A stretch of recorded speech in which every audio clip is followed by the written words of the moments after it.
Good morning, all. Today we are going to discuss lesson 18, pollution of air and water. You already know that air consists of different gases. By volume, it consists of about 78% of nitrogen and about 21% oxygen. Carbon dioxide, argon, methane, ozone, and water vapor are also present in very small quantities. Do you know what is air pollution? When air is contaminated by unwanted substances which have a harmful effect on both the living and the non-living, it is referred to as air pollution. Then how does air get polluted?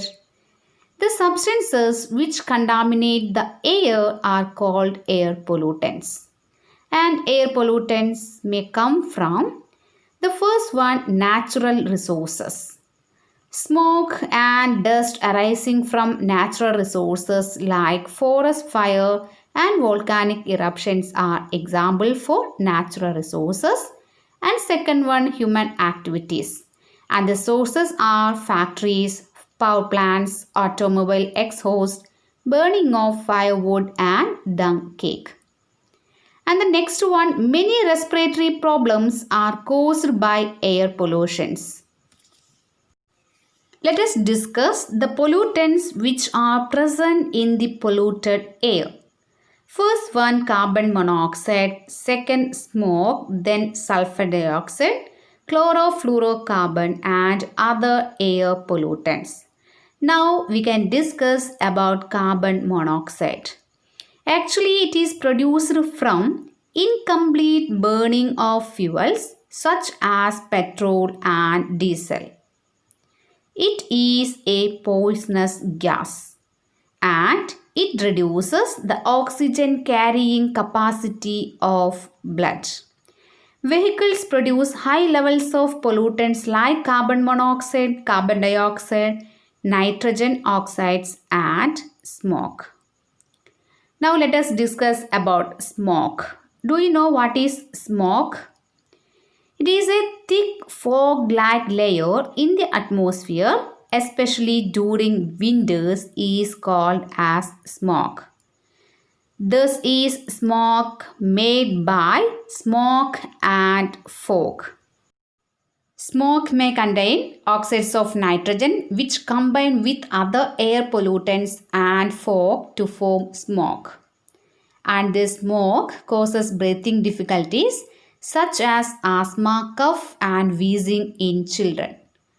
Now we can discuss about sulfur dioxide. Petroleum refineries are a major source of gaseous pollutants like sulfur dioxide and nitrogen dioxide. Sulfur dioxide is produced by combustion of fuels like coal in power plants. And this also causes respiratory problems including permanent lung damage. And many industries are also responsible for causing air pollution. And now we can discuss about chlorofluorocarbon.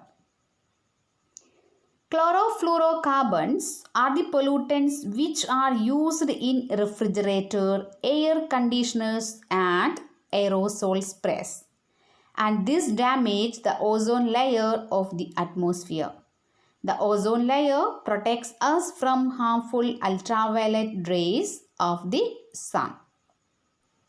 Thankfully, less harmful chemicals are now being used in place of CFCs.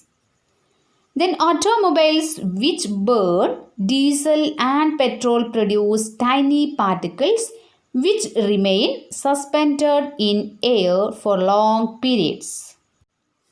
They reduce visibility. When inhaled, they cause diseases. Such particles are also produced during industrial process like steel making and mining. Power plants give out tiny ash particles which also pollute the atmosphere. I think now you got a clear idea about air pollutants. Let us discuss a case study, that is Taj Mahal. The industries located in and around Agra like rubber processing, automobile chemicals and especially the Madura oil refinery have been responsible for producing pollutants like sulfur dioxide and nitrogen dioxide.